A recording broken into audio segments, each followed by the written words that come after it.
Alors, je pense qu'on va y aller. Bonjour, bienvenue. Merci, merci d'être là. Encore une fois, en si grand nombre cette année, malgré la distance et le virtuel. Je ne pensais pas dire ça un jour, mais je m'ennuie un peu du club Saint James. Je serai aujourd'hui accompagné de Sylvain Martel, vice-président, partenariat et développement stratégique. Sylvain, est-ce que tu veux te montrer? Vice-président, donc partenariat et développement stratégique de l'agence numérique RESAC, notre nouvelle compagnie sœur, acquise à l'automne 2021.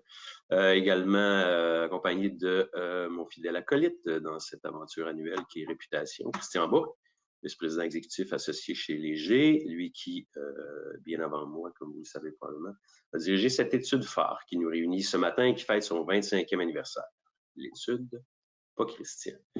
Alors, Christian, si tu pouvais nous bouger un peu la slide. Donc, pour marquer le coup de ce 25e, on a rajeuni le rapport de cette étude pour le mettre au bout du jour, comme le constateront nos clients dans quelques semaines.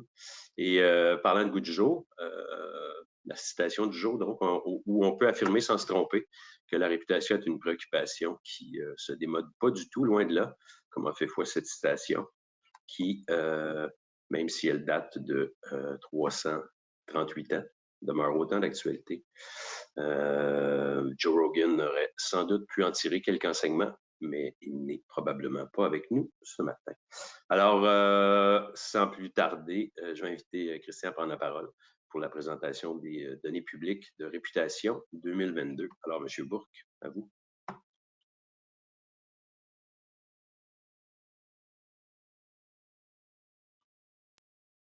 Merci beaucoup, Éric. En fait, oui, effectivement, l'étude fête ses 25 ans.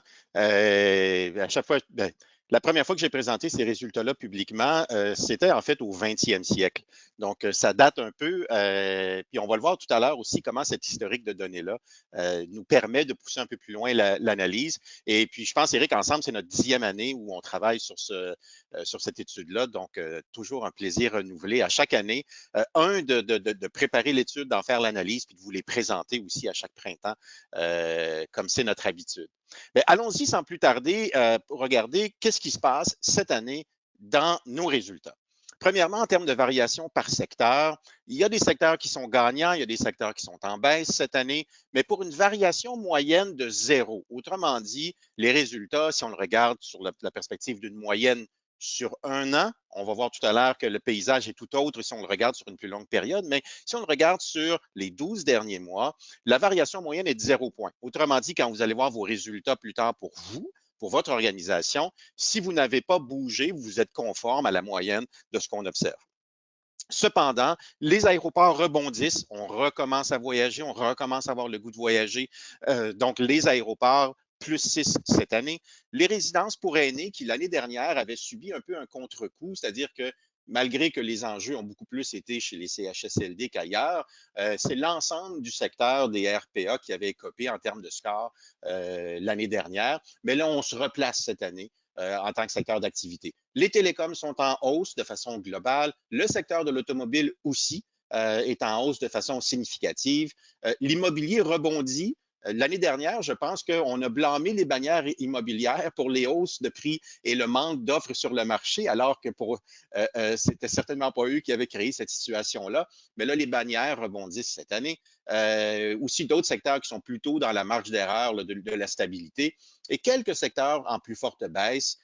Les brasseurs, nous testons les 3 grands brasseurs. Donc, baisse de ce secteur-là en général. On va le voir, c'est dû à quel acteur dans quelques instants.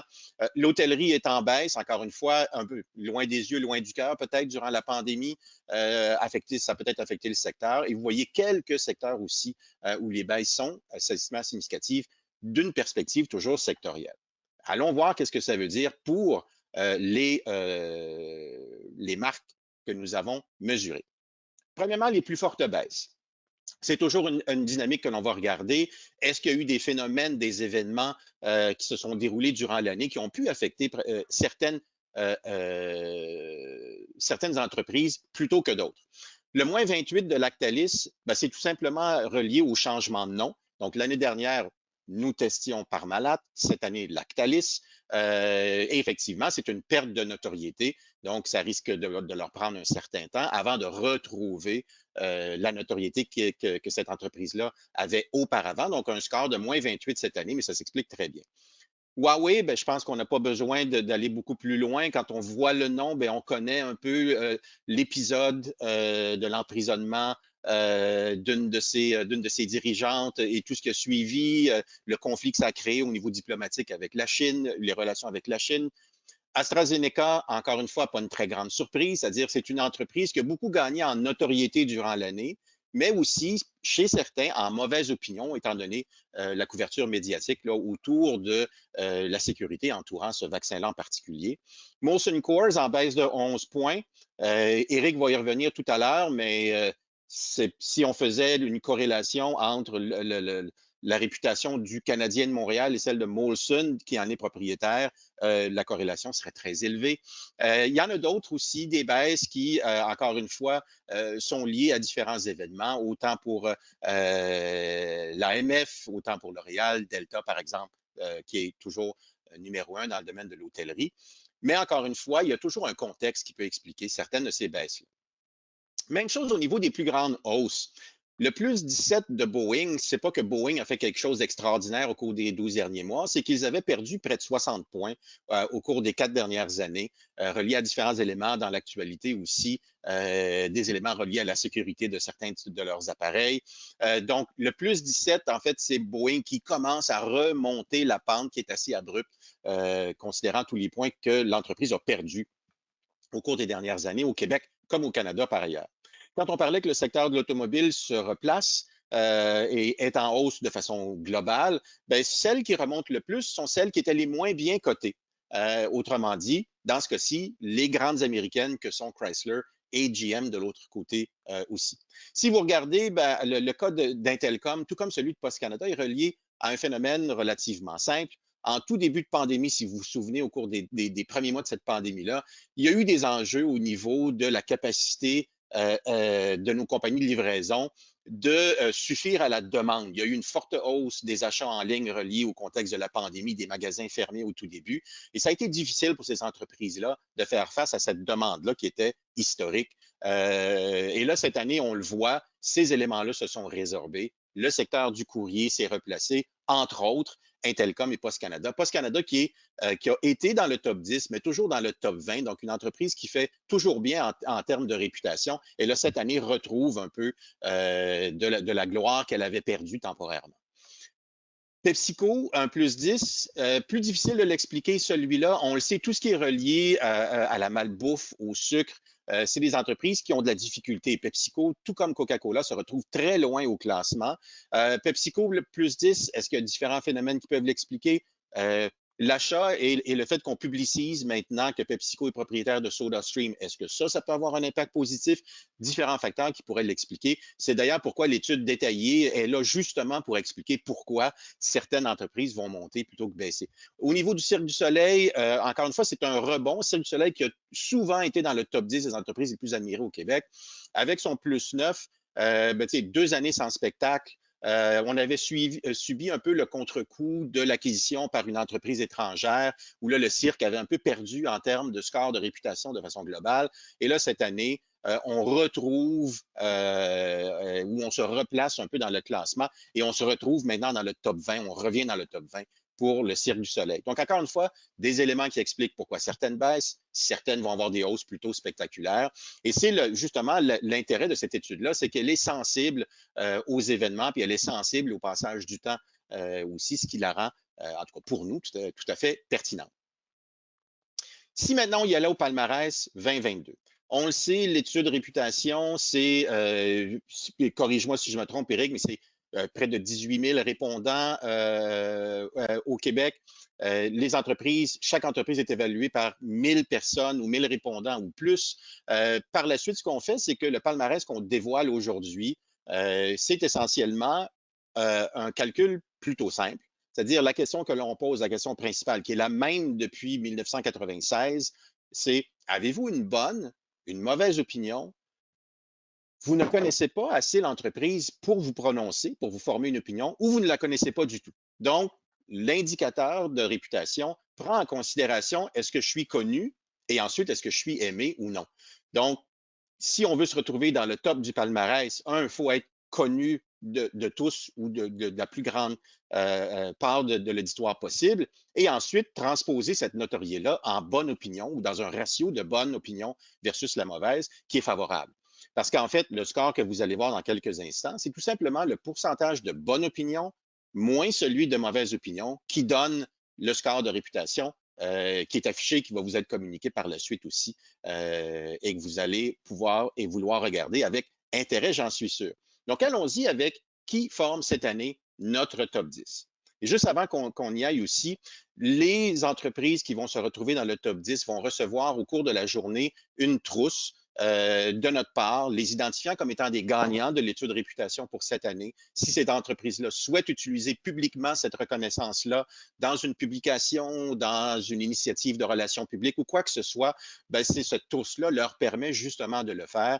Donc, notre équipe de marketing vont vous faire suivre cette trousse-là au courant de la journée, justement pour vous permettre, si vous le souhaitez, d'utiliser cette mention-là, cette mention spéciale, d'être dans le top 10 parmi près de 300 entreprises qui sont évaluées au Québec. Donc, c'est pas rien. Allons-y avec notre top 10 des entreprises les plus admirées au Québec cette année. En 10e place, Toyota. Toyota a déjà été dans le top 10 il y a plus de 10 ans. On se souvient, il y avait eu le scandale des freins, on l'a appelé comme ça, il y a une dizaine d'années. Toyota avait mal vécu le début des années 2010. Vers la fin des années 2010, commençait à se replacer et retrouver ses scores d'antan. Et bien, cette année est de retour dans le top 10 après une période plus difficile. Donc, bravo à Toyota. En 9e place, Microsoft. Il y a peut-être des adeptes d'Apple dans la salle, mais pour la plupart d'entre nous, Microsoft est une marque que l'on voit tous les jours, qu'on utilise à tous les jours. Et Microsoft, maintenant, est passé du top 20 au top 10. Ensuite, on a YouTube, ou comme dans certaines régions du Québec, on préfère dire YouTube. YouTube, maintenant dans le top 10, il faut dire qu'au cours des 2 dernières années, notre utilisation des médias sociaux a augmenté. Sylvain va y revenir tout à l'heure. YouTube est devenu encore une fois une marque qu'on utilise dans nos foyers à tous les jours, sinon plus. En 7e place, Sony. Sony, tout comme Samsung, qui est juste à l'extérieur du top 10, sont toujours près du haut du classement. Ce sont des entreprises qu'on reconnaît comme étant fiables, qui font partie de nos vies aussi. Il y a eu le lancement de la PS5 qui a peut-être contribué aussi à placer Sony dans le top 10. Donc, bravo à eux. En 6e place, Metro. Metro qui a toujours été près du top 10, certains moments dans le top 10, d'autres fois tout juste derrière et en 6e place cette année. Bravo à Metro aussi. Ensuite, Interact arrive en 5e. Parmi l'ensemble des marques ou des entreprises dans le domaine financier, Interact est toujours en première place. Mais étant donné le rôle qu'Interact joue, j'aime souvent dire, c'est une marque qui ne génère pas d'opinion négative. C'est un peu comme, c'est difficile d'être contre l'eau chaude dans la vie. C'est un peu le phénomène aussi chez Interact. Canadian Tire en première place. Canadian Tire était première l'année dernière, cette année en 4e place. Donc, on se maintient dans le haut du classement au Québec. L'autre grand épicier, IGA, maintenant est en 3e place. C'est intéressant de suivre nos 2 grandes bannières pardon, en alimentation. Dans l'étude WOW que l'on fait sur l'expérience en magasin et maintenant l'expérience en ligne avec le WOW numérique, Métro est tout juste devant IGA. Dans l'étude de réputation, IGA est tout juste devant Métro. Donc, c'est véritablement une guerre de tranchées entre nos 2 grandes bannières épicières. Et si cette guerre-là continue, en quelque part, c'est probablement pour que là, on en bénéficie, nous, en tant que clients. Donc, bravo à nos 2 grands épiciers qui se retrouvent dans le top 10. Google est 2e. Elle était pratiquement sortie du top 10 au cours des 2 dernières années. Maintenant, revient en 2e place, ce qui laisse, et là, roulement de tambour, mais certains vont se dire, on se doute bien que la première place sera réservée à Jean Coutu. Jean Coutu, un habitué du top 10 des entreprises les plus admirées, a aussi à certains moments été première et se retrouve aujourd'hui en première place. Donc, bravo encore une fois à Jean Coutu pour le travail accompli et la capacité de toujours se maintenir année après année parmi les marques les plus admirées des Québécois. Voici pour notre top 10. Mais là, allons voir un peu derrière ou ce qui se cache derrière, non pas seulement ce top 10-là, mais comment on fait pour se positionner parmi les entreprises les plus admirées. Un premier phénomène intéressant, c'est de comparer le top 10 au Québec comparativement au top 10 au Canada. Et là, pour les adeptes de sociétés distinctes, il n'y a pas grande différence entre les deux, en fait.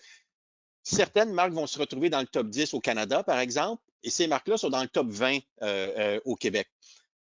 Mais il y a certaines différences intéressantes. Premièrement, une similarité importante, la pharmacie de proximité a la cote, autant au Québec que dans le reste du Canada, avec Shoppers qui est en première place. Sony dans le top 10 aux deux endroits. Samsung est troisième au Canada, se retrouve tout juste à l'extérieur du top 10 au Québec. Canadian Tire en quatrième place aux deux endroits. Interact aussi la même chose. Google, des résultats qui sont très similaires entre les deux. Campbell, qui a déjà été dans le top 10 au Québec, maintenant demeure au Canada parmi ce top 10-là, mais en est sorti au Québec. Microsoft, encore une fois, une position enviable. IW, depuis les dernières années, qui est en croissance constante sur l'ensemble du Canada, pas loin non plus au Québec du top 10. Autant on a YouTube au Québec, autant on a Netflix au Canada anglais au niveau du divertissement. Et Toyota, 10e place ici, première dans le secteur de l'automobile aussi dans le reste du Canada, pas tellement loin du top 10 aussi. Donc, de grandes similarités entre quelles sont les très grandes entreprises qui sont les plus admirées, autant au Québec qu'au Canada. Vous avez par la suite, et quand plus tard vous allez recevoir l'ensemble du ranking des 300 quelques entreprises, vous avez ici le champion par secteur et vous avez son rang globalement sur l'ensemble du Québec. On ne passera pas à travers chacun des résultats que vous voyez ici, mais parmi ceux qui sont des secteurs de la pharmacie, de l'Internet, tout ça, c'est des gens qui font partie d'un top 10, tout comme en termes d'épicerie et compagnie. Et là, tranquillement, on regarde parmi les secteurs où se positionne le premier en tant que tel. Et intéressant, Éric va revenir au niveau des équipes sportives. Mais les Alouettes de Montréal sont mieux classées que le Canadien de Montréal en termes de réputation cette année. C'est relié, en fait, aux événements des derniers mois, certainement. Allons-y maintenant un peu à notre analyse qu'on a fait des résultats. Quand on s'est penché sur ces résultats-là avec Éric, avec Sylvain et l'ensemble de l'équipe, avec Roxane aussi qui a beaucoup travaillé sur l'analyse des résultats de chez nous, on se dit, qu'est-ce qui se passe dans les données? Qu'est-ce qu'on peut retenir? Qu'est-ce qui ressort? C'est quoi la tendance? Et là, on a commencé à regarder les résultats de cette année comparativement aux résultats de l'année passée. Encore une fois, une variation moyenne, on l'a vu tout à l'heure, de 0. Donc, qu'est-ce qui se passe? Entre guillemets, pas grand-chose sur les 12 derniers mois. On s'est dit, est-ce qu'il y a, comparativement à ça, un effet de pandémie?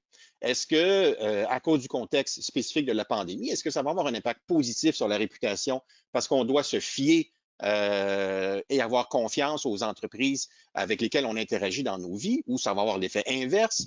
On a regardé donc, est-ce qu'il y a un effet pandémique sur les résultats de réputation? Encore une fois, des différences qui sont tous ou qui étaient tous pratiquement à l'intérieur de la marge d'erreur si on le regarde de façon plus globale. On a donc voulu voir, parce qu'il y a quelque chose qui nous titillait en regardant les résultats, j'arrive dans quelques instants, et c'est là où on a commencé à vouloir se pencher sur qu'est-ce que contient nos données historiques et comment on peut interpréter l'évolution de la réputation en regard de cette évolution-là. Ce qui nous a mis un peu la puce à l'oreille, qu'il y avait quelque chose qui se passait, c'est quand on a regardé notre top 10 pour le Québec en tout premier lieu en 2022. Pas une très grande surprise de voir que pardon, Jean Coutu est en première place cette année. On est habitué de les voir là. Google, la même chose. IGA, Métro, on en a parlé tout à l'heure. Mais ce qui nous mettait un peu la puce à l'oreille, c'est le fait que Jean Coutu arrivait première avec un score global de 84 et que la 10e position, qui est Toyota, avec un score de 74, on s'est dit, le réflexe qu'on a eu, c'est il me semble que le top 10 avait des meilleurs scores que ça avant. Et là, on s'est posé la question, c'est quand ce avant-là? Donc, on a commencé à reculer dans le temps et là où on s'est arrêté, c'est une réflexion sur les 10 dernières années, entre nos résultats de 2013 et ceux de 2022. Regardez à droite le résultat de 2013 et les scores obtenus par les entreprises qui formaient le top 10 à l'époque. Google était premier à 96. Google est deuxième aujourd'hui avec 82. Heinz était là avec 91, maintenant sont disparus du top 10. Bureau en gros était là, sont disparus maintenant du top 10, mais avaient un score de 89 à l'époque. Et la 10e place, Radio-Canada, en 2013, avait un score de 84, ce qui est équivalent au score de Jean Coutu, première aujourd'hui. Là, on s'est dit, quelque chose s'est passé ou quelque chose se passe. On a fait le même comparatif avec le Canada et regardez la différence. Google était première en 2013 avec un score de 91. Aujourd'hui, Shoppers est en première place avec un score de 73. En 10e place, Netflix a un score de 69. Panasonic était 10e à l'époque avec un score de 79. Donc, il y a un phénomène qui a attiré notre attention relativement rapidement et c'est là où on s'est mis à faire une série d'analyses pour voir un peu plus loin dans ces résultats-là. Donc, en reculant la lunette, qu'est-ce qu'on découvre? Encore une fois, la baisse entre Shoppers et Google pour le Canada est de 18 points, mais regardez, si on fait la médiane de la baisse pour les entreprises qui appartiennent au top 50, on a pris les 50 entreprises les plus admirées, la baisse médiane est de moins 8. Autrement dit, pour le Canada, il y a ce qu'on appelle, nous, une décote d'amour au cours des 10 dernières années. Prenez le même cas pour le Québec. Encore une fois, on a vu le différentiel entre Jean Coutu, numéro 1 aujourd'hui à 84, et Google, numéro 1 à 96 à l'époque. C'est une baisse de 12 points, mais la baisse médiane pour le Québec est de moins 7. Moins 7 au Québec, moins 8 sur l'ensemble canadien. En comparant les deux résultats, on se dit qu'il y a une tendance là qui n'est pas québécoise, qui n'est pas canadienne. Et si on regarde d'autres études qui sont faites sur la réputation au niveau international, sur la même période, les autres études aussi démontrent qu'il y a un effritement de la confiance, qu'il y a un effritement de la réputation des entreprises sur les 10 dernières années qui est très significatif. Prenons-le d'une autre façon. On a ensuite regardé notre indice et notre question qui compose notre indice. On a voulu voir qu'est-ce qui change les scores. Est-ce que c'est la bonne opinion qui baisse? Oui. Si on regarde, il y a une baisse pour l'ensemble canadien de moins 7 au niveau de la bonne opinion et de moins 6 au Québec au niveau du pourcentage de bonne opinion. Donc, ce qui baisse, en fait, c'est une lente érosion du capital de marque des grandes entreprises. Moins de gens vous aiment qu'auparavant. Point à la ligne. Ensuite, on a voulu regarder, ben, si la bonne opinion baisse, le vase communicant se fait où? Ce n'est pas nécessairement qu'il y a une augmentation de la mauvaise opinion. Autrement dit, ce n'est pas le fait que moins de gens vous aiment, ça ne veut pas dire que de plus de gens ne vous aiment pas. En fait, le vase communicant se fait surtout auprès des gens qui disent je me garde une petite gêne quand je vous évalue. Je vous connais, mais je ne vous dirai pas si je vous aime ou non. Et c'est là où ça devient intéressant. On peut se poser la question par la suite, est-ce que c'est de l'indifférence? Est-ce que c'est de la méfiance? Comme Éric aimait le dire, on ne vous donnera plus le bon Dieu sans confession. Donc, les gens se gardent une certaine réserve quand ils évaluent les entreprises. C'est plus difficile de se faire aimer. Essentiellement, il semble, en tout cas, que les consommateurs, que les citoyens se gardent une réserve importante quand il s'agit d'évaluer les grandes entreprises avec lesquelles elles sont amenées possiblement à interagir. Et c'est là où, en regardant les résultats avec Sylvain et l'équipe de Ressac, on s'est posé la question, qu'est-ce qui, au cours des 10 dernières années, pourrait expliquer le fait que les gens nous regardent un peu de travers, sans trop se prononcer, mais qu'encore une fois, il y a une décote d'amour qui est quand même significative sur la même période. Je vais demander justement à Sylvain d'y aller un peu. C'est sûr que c'est une analyse à chaud. On vient d'avoir les résultats il y a quelques jours. On est en train de rédiger les rapports détaillés pour les entreprises clientes. Mais comment savoir un peu comment chez Ressac vous avez reçu ces résultats-là, puis l'analyse préliminaire qu'on en a fait aujourd'hui. Sylvain, à toi.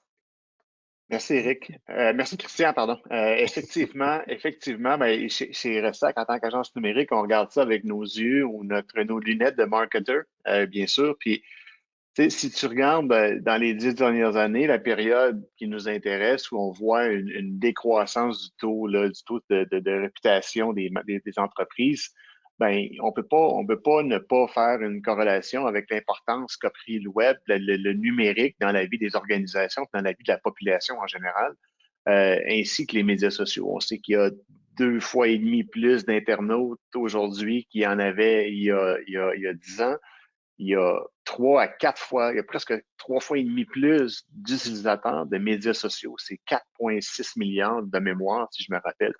Le temps passé dans les univers numériques, que ce soit des différentes applications, les médias sociaux, les nouvelles plateformes qu'on ose encore appeler émergentes, mais qui sont plus émergentes, qui prennent toute la place. Ben, ça fait en sorte que dès qu'il y a une mauvaise nouvelle, dès qu'il y a une crise peut toucher des organisations, puis aussi, on sait qu'il y a eu de grandes organisations à l'international, au global, qui ont eu certaines crises. J'en nommerai pas, mais dans l'automobile, il y en a eu. Il y en a dans la technologie, dans les médias sociaux, naturellement aussi. Ça fait le tour de la planète en quelques heures, puis j'aurais envie de dire en quelques minutes. Là. C'est explosif. Puis ça fait en sorte que tout le monde est rejoint par ces nouvelles. On peut pas, en tant qu'organisation, espérer qu'on va pouvoir se cacher ou diminuer et contrôler la crise rapidement. Il faut la prévoir, la crise, de toute façon. Il faut essayer d'être le plus honnête et transparent et avoir un vrai purpose comme organisation. Mais au-delà de tout ça, c'est de se rappeler que tout le monde autour de la planète va être exposé à cette nouvelle dimension-là. Puis ça fait aussi que les gens deviennent donc, avec le temps, la population et vos futurs clients ou vos clients potentiels deviennent beaucoup plus méfiants. Par défaut, tu deviens méfiant. Même si la très grande majorité des organisations sont honnêtes et sont là pour les bonnes raisons, il y en demeure pas moins on est exposé depuis quelques années à toutes sortes de choses qu'on n'avait pas vues avant. Puis on a envie de croire que on a une prédisposition maintenant à croire que les organisations sont d'abord et avant tout malhonnêtes, alors que ce n'est pas le cas. Mais c'est un petit peu, malheureusement, le mauvais côté de cette pénétration-là là, des médias sociaux. Entre autres, on blâme beaucoup les médias sociaux, mais je veux dire, la technologie qui permet une communication et une transparence complète. Naturellement, ça met l'accent sur l'importance de gérer son organisation, de gérer sa marque en ligne. Les médias sociaux, ça va tellement vite. Il faut que tu sois là dans 24 heures, 48 heures, si tu n'as pas réagi. Si le feu prend, puis c'est pas long que la cabane va tomber. Là. Donc, d'une part, oui, il y a les médias sociaux, mais tout point de contact qu'une organisation a maintenant avec la population, avec leur clientèle, va avoir un effet sur leur réputation. Je magasine, avant de me rendre dans un magasin, on va être sur Google, on va être sur le site Internet, on va être sur un chat en ligne. Tous ces points de contact-là font en sorte que je dois vivre une expérience qui est positive, ou je dois être exposé à ce qui m'apparaît être une expérience ou une marque qui s'investit et qui est là pour nous, qui est là pour la clientèle. C'est des points qui sont super importants. L'importance de gérer sa présence en ligne, mais pas gérer, c'est même pas assez. C'est d'investir dans la présence en ligne. On investit dans des magasins physiques, dans des endroits physiques pour vivre. Puis dans le personnel et la formation, il faut faire les mêmes investissements. Et c'est pas mal plus complexe jusqu'à un certain point parce qu'il y a des endroits qui ne nous appartiennent pas. Les reviews sur Google, les reviews sur les commentaires sur les médias sociaux, c'est des plateformes qu'on loue, entre guillemets. On est présent là, mais elles ne nous appartiennent pas. Donc, la gestion est d'autant plus complexe. Bref, on le voit dans notre quotidien, l'impact direct que peut avoir la technologie, le numérique, comme on l'appelle, sur les organisations. Puis je terminerai en disant un point important. Il y a toute l'expérience de marque employeur, puis c'est un autre grand volet, mais pour les grandes organisations de plusieurs centaines de milliers, de dizaines de milliers d'employés par moment, ça a un impact également. Ça a un très, très grand impact sur qui est cette organisation, comment elle est perçue aussi. Puis il y a des investissements, puis on le voit juste dans les tendances de recherche sur Internet, sur Google principalement. il y a 10 fois plus de recherches autour de la marque employeur aujourd'hui qu'il y en avait il y a 3 ans. Je veux dire, ça explose complètement, puis on comprend, il y a beaucoup plus d'offres qu'il y a de disponibilité de candidats, candidates. Donc, tout ça pour dire que la marque devient la marque employeur aussi, puis ce sont tous ces aspects-là qui doivent être pris en considération. Donc, bref, notre conclusion très, très rapide, parce que les chiffres sont très chauds, sont très récents, c'est cette importance qu'a pris dans le quotidien des gens la communication au travers des espaces numériques. Parfait. Merci, Sylvain. Je sais que tu pourras en parler toute l'avant-midi, là, Ben mais on oui, a juste quelques minutes. Mais c'est ça. des éléments, en tout cas, je trouve intéressant dans les discussions qu'on avait aussi, c'est comment les entreprises, comment les grandes marques aussi doivent changer de tonalité, changer de message, dépendant du média social sur lesquels ces entreprises-là sont présentes. C'est devenu très complexe gérer aussi l'ensemble des médias sociaux. On ne dit pas la même chose sur TikTok que sur Instagram ou Twitter. Donc ça, c'est un élément de complexité aussi qui est important. Mais comme tu l'as mentionné, loin de nous l'époque où on répondait à une crise par un petit communiqué de presse un peu laconique qui faisait plaisir au service du contentieux. Là. On n'est plus là-dedans, si vous me permettez l'expression. Je vais faire du pouce aussi, Sylvain, sur ta dernière mention de la marque employeur, parce que on a fait nos devoirs. Donc, au cours des 4 dernières années maintenant, c'est devenu un des volets de l'étude réputation aussi, de regarder de façon plus globale la question de la réputation de la marque employeur, justement parce que c'est devenu un vecteur important de changement dans les organisations, surtout dans le cadre d'une situation de pénurie comme on le vit en ce moment. On va vous présenter, mais encore une fois, dans le rapport détaillé, l'ensemble du ranking de toutes les grandes entreprises aussi est présenté en tant que marque employeur. Notre indice est bâti sur 4 dimensions, c'est-à-dire la première, c'est celle de l'ambiance. Est-ce que ça a l'air d'une place le fun où aller travailler où ça nous apparaît comme une ambiance agréable? Est-ce que c'est un employeur du futur? Est-ce qu'on pense que cette entreprise-là, parce que en tant que talent, pour se tourner vers une entreprise, on veut que ce soit une entreprise en croissance, axée vers l'avenir, tournée vers le futur. On veut qu'en quelque part, on soit aussi allumé par la mission de cette entreprise-là. En troisième place, il y a l'attractivité. Jusqu'à quel point on est attiré ou on serait attiré à cet endroit-là comme employé. Chez ceux parmi nos répondants qui ne sont plus sur le marché du travail, on leur demande est-ce que vous recommanderiez cet employeur-là à un membre de la famille ou un ami proche? Et enfin aussi, parce qu'on le sait que c'est extrêmement important, est-ce que la mission de cette entreprise-là correspond à vos valeurs à vous?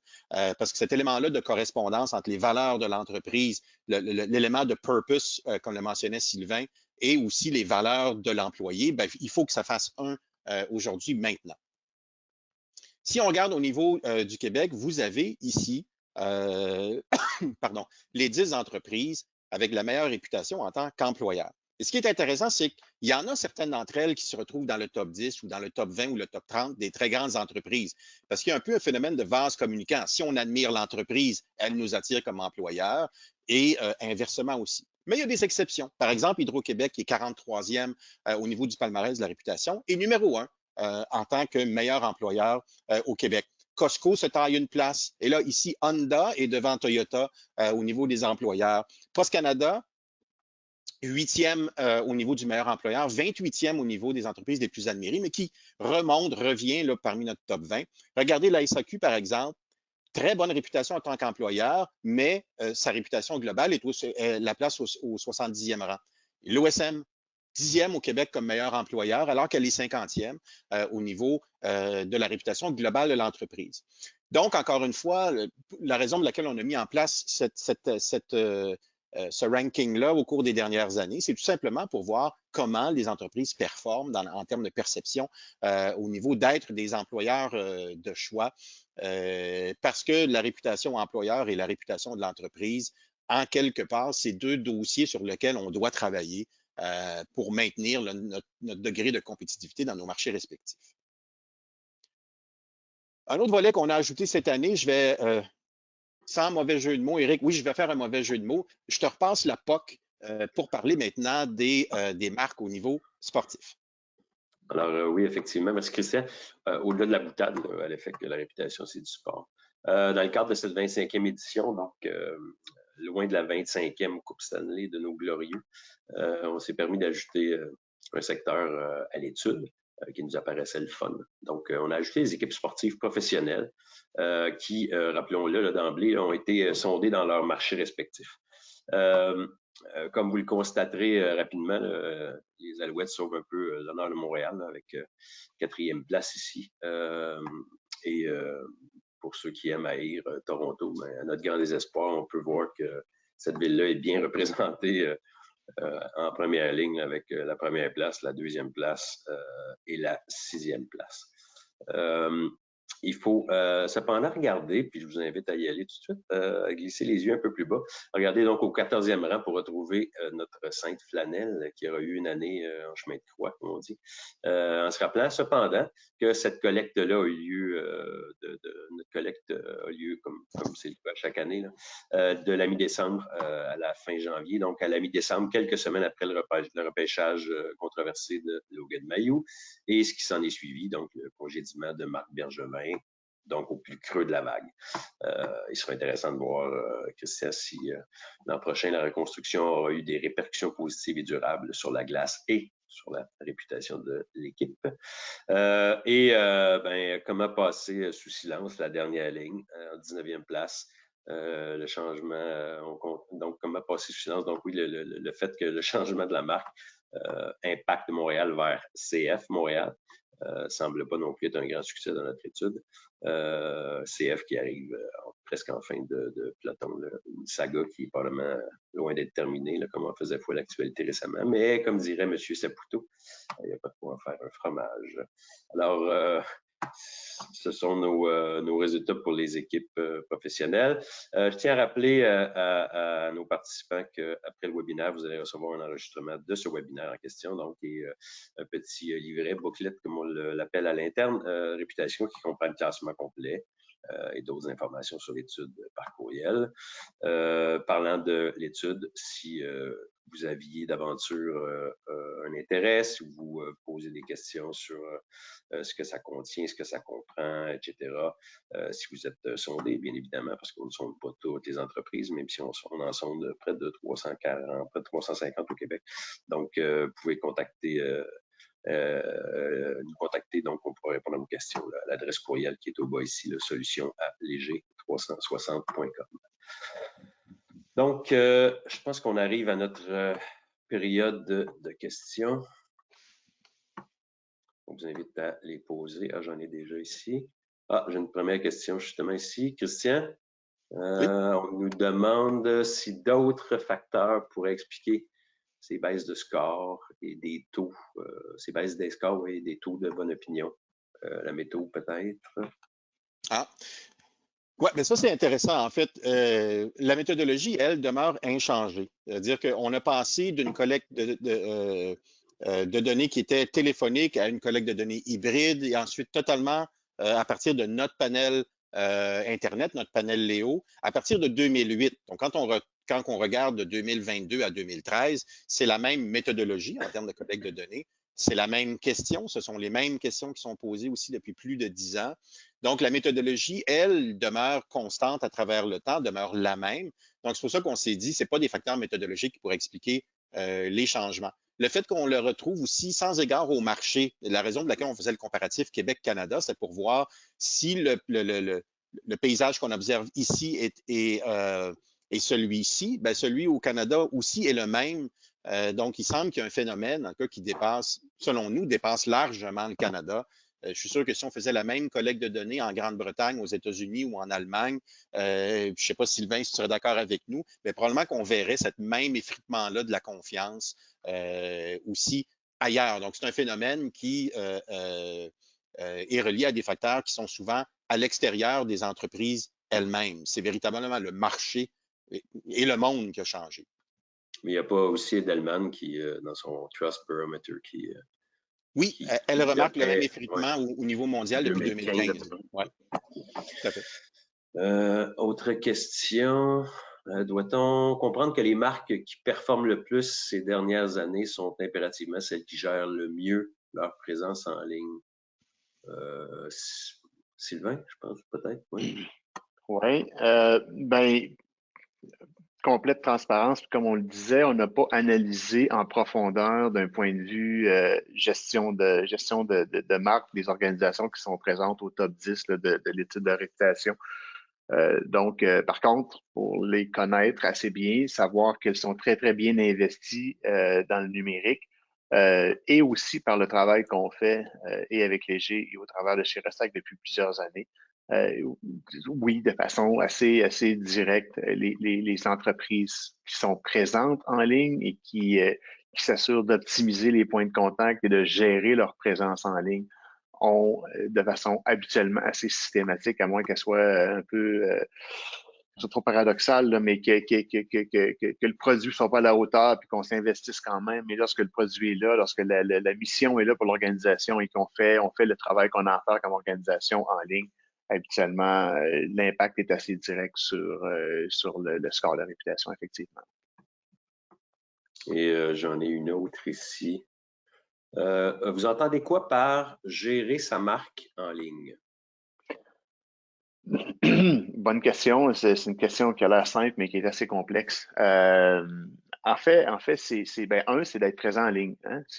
On a tous envie de croire que certaines organisations, notre public, il est plus sur Facebook parce que Facebook, c'est passé, alors qu'il y a encore des milliards de personnes qui l'utilisent de façon très, très régulière.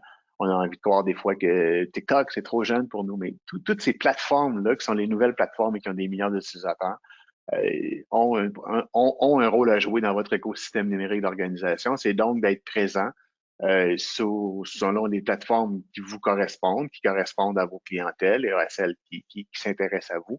Donc, c'est d'être présent en ligne, c'est de s'assurer de proposer du contenu qui représente votre organisation et de le publier. Puis encore une fois, il peut y avoir une stratégie complète derrière tout ça, mais c'est d'être présent et c'est de s'en occuper, c'est d'investir aussi. On peut pas croire qu'on peut faire ça un coup de 30 minutes par semaine, puis ça va être réglé. Ça prend un investissement quotidien. Puis c'est de s'assurer de suivre, de monitorer, comme on dit en bon québécois, les conversations, puis d'y participer, puis de démontrer qu'on est à l'écoute. Parce que les gens ont des attentes hallucinantes maintenant avec les médias sociaux, puis tu t'attends à ce qu'une marque réponde dans la seconde qui suit. C'est l'instantanéité que la technologie a permis. Il faut aussi l'expliquer. On ne peut pas, comme organisation, être là en tout temps, 24/7. Mais il faut démontrer une présence. Il faut démontrer une présence, démontrer une écoute, d'abord et avant tout, au travers de ces plateformes, puis s'assurer qu'on communique avec notre clientèle ou avec les potentiels clients qui sont la population en général.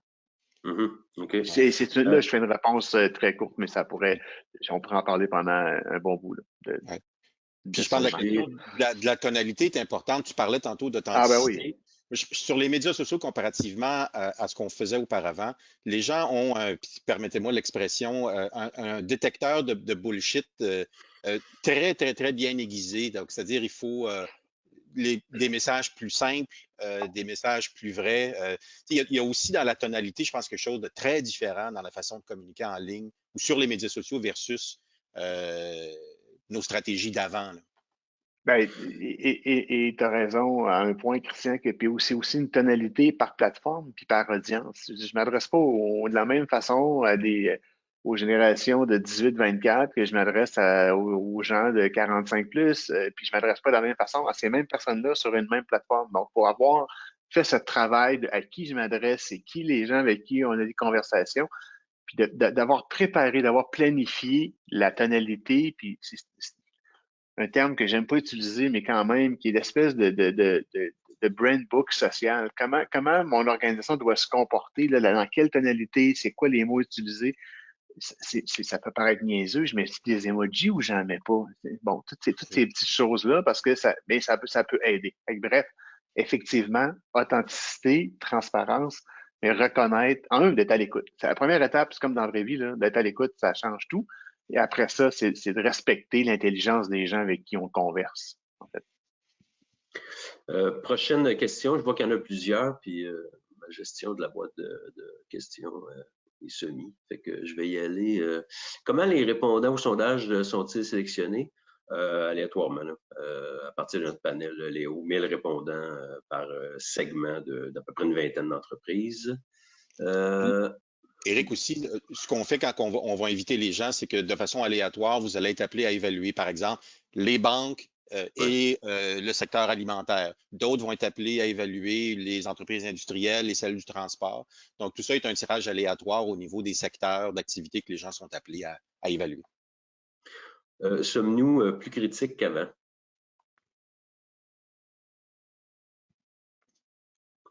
Probablement. J'aurais tendance à dire que oui. J'aurais tendance à dire plus.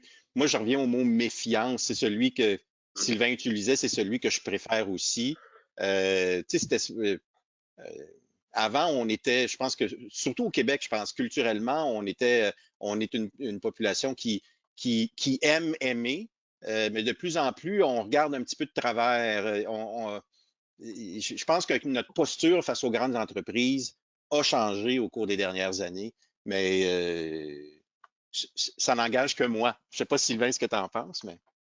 Hey, puis, il y a un point que j'ai oublié de mentionner tantôt, tout l'aspect de la polarisation des opinions aussi, c'est parce que d'être informé, d'être plus informé, ça ne veut pas nécessairement dire qu'on est aussi mieux informé. Hein? Je ne vais pas rentrer dans toute la vague des fake news et de la désinformation, mais c'est quand même, ça fait partie de ça fait partie de ce qui meuble notre quotidien. Donc, effectivement, je pense que est-ce qu'on est plus critique? Je pense on a beaucoup plus d'opinions qu'on en avait, puis on est exposé à beaucoup plus d'opinions on est exposé à beaucoup plus d'opinions qu'on n'a jamais été dans notre vie auparavant. C'est pas rien que notre famille puis notre cercle d'amis, c'est la planète entière. Fait que je pense que par défaut, on a parlé de méfiance, de prudence, mais je pense que oui, tu deviens un petit peu plus critique. C'est un symptôme de cette situation-là, effectivement. Une autre question ici. Bonjour, je comprends l'impact possible du numérique sur la réputation, mais à ce moment-là, comment justifier la hausse de répondants mentionnant ne pas connaître suffisamment une marque pour se prononcer? Ben ça, je peux y aller en premier, c'est-à-dire la façon qu'on pose la question, puis encore une fois, le grand changement je pense, de posture mentale, si on veut utiliser ce terme-là, je ne sais pas si c'est ça le plus adéquat, c'est qu'avant ça, les gens, puis on le remarque même si vous avez comparé les données du Québec avec le reste du Canada, les Québécois ont tendance à plus aimer. Dans toutes les études qu'on fait au niveau national, on évalue de façon plus favorable notre expérience en magasin, notre expérience en ligne. On évalue de façon plus favorable la réputation des entreprises. Les Québécois sont prédisposés à vouloir aimer en tant que tel. Ce qu'on s'aperçoit de plus en plus, encore une fois, c'est que c'est pas que les Québécois nous disent je vous aime plus. C'est que de plus en plus de Québécois qui se stationnent au milieu, c'est-à-dire qu'ils ils réservent leur jugement. C'est pour ça que j'utilisais, puis on utilisait ensemble le mot méfiance. En fait, c'est cette propension à ne pas vouloir donner sa bénédiction qui semble être le phénomène qui est nouveau. Donc, les gens, quand ils disent je ne connais pas assez pour me former une opinion, c'est qu'on leur donne la possibilité de ne pas se prononcer. Autrement dit, je connais, mais je ne veux pas me prononcer. Donc, je pense que c'est plus là-dedans qui est un peu la clé, c'est qu'on leur permet l'échappatoire s'ils vous aiment, c'est pas parce qu'ils vous aiment pas, mais encore une fois, ils y gardent une petite gêne.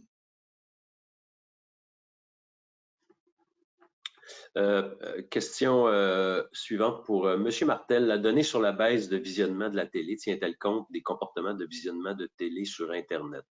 Exemple, via Bell Télé Fibre. Ben, oui, effectivement, mais c'est là qu'il y a une zone grise dans la consommation. Puis là, encore une fois, on pourrait donner, j'ai pas les tableaux de avec toute la donnée, mais ce qu'on voit aussi, c'est qu'il y a une grande consommation de vidéos, c'est-à-dire qu'on n'écoute pas nécessairement live à la télé, mais on va écouter sur une plateforme numérique, puis sur une plateforme de Bell, de nouveau, ou TVA, ou peu importe. Tout est disponible en tout temps, partout. Donc, dans le chiffre qu'on a mentionné, c'est vraiment télé, mais ça inclut si je me souviens bien, puis on pourra revalider, mais ça inclut le volet numérique des diffuseurs, mais ça exclut la consommation à partir d'appareils mobiles et d'appareils et d'ordinateurs sur les plateformes web et appareils et plateformes web et applications mobiles. Donc, je ne sais pas si c'est clair, là, mais tout ce qui est connected TV, je cherche le terme en français, là, mais en tout cas, toutes les plateformes qui sont sur Apple TV, mais sur les autres, sur la télé en soi, puis sur les plateformes en ligne des diffuseurs sont inclus dans le volet télévision, sont exclus du volet numérique. Bref. Merci. Ici, on n'a pas une question en soi, mais plutôt une autre hypothèse sur la baisse des codes de réputation. Dans les dernières années, on a assisté à une réorientation des efforts de communication vers le lower funnel. Beaucoup de marketeurs ont bu le Kool-Aid de l'efficience et du ciblage chirurgical en ligne, souvent au détriment de l'efficacité et du brand building. Cette posture court terme tend à nuire à l'équité de marque à long terme. Wow! Wow! C'est drôle, hein? C'est presque une des raisons qui fait que Ressac fait partie de la famille Léger maintenant, c'est-à-dire que effectivement, il y a énormément d'emphase qui ont été mis sur l'efficacité publicitaire, puis la conversion, puis la transaction, mais on oublie beaucoup le volet qualitatif, donc de l'échange qui se passe d'un point dans une approche marketing. Et c'est ce qu'on vient faire, puis c'est ce qu'on est en train de développer justement, notre capacité de dire, ben, il y a des gens qui cliquent, il y a un pourcentage de gens qui vont interagir avec les placements publicitaires ou avec des initiatives marketing, puis qui vont terminer, qui vont devenir nos prospects, qui vont devenir nos clients. Cool. Mais il se passe quoi? Des 95% des gens, ou 97, puis j'aurais envie de dire 99% souvent des gens qui voient les publicités ou qui voient l'expérience qu'on offre en ligne ou quelque part, d'un point de vue marketing, mais qui interagissent pas systématiquement, automatiquement avec ce contenu-là, il y a un impact. Donc, effectivement, je pense et d'ailleurs, de toute façon, il y a un renversement de la situation où on n'aura pas le choix de revenir à un aspect qualitatif puis de travailler la marque un petit peu plus ou l'organisation au travers du marketing et moins l'efficacité parce que la confidentialité des données, qui est le sujet de l'heure en marketing, puis là, j'embarque pas dans les cookies tiers, les third-party cookies et le Apple Privacy Act, mais on rencontre de plus en plus de difficultés à pouvoir mesurer et on revient un petit peu plus lentement mais sûrement, mais on y revient sur une capacité d'avoir un effet sur la notoriété, l'appréciation, la considération, la perception de la marque, plus que juste la transaction. Donc, c'est un commentaire extraordinaire et qui se veut notre quotidien et notre futur énormément, pas juste chez Ressac, dans toute agence de publicité qui existe en com ou ailleurs, mais chez Ressac et particulièrement dans le mariage qu'on vit depuis plusieurs mois entre Ressac et Léger. Je me demandais peut-être, Sylvain, aussi la différence entre le Québec et le Canada, dans un univers beaucoup plus fragmenté en termes de médias au Canada anglais comparativement ici. Est-ce que justement le fait que les scores ont beaucoup plus baissé là-bas pourrait peut-être être une indication que d'aller vers l'efficience, le fait que certaines grandes marques au Canada ne font plus de grandes campagnes nationales? Est-ce que ça pourrait... Parce que je me demande encore au Québec, il est possible d'avoir une stratégie entre le traditionnel et le numérique qui est gagnante.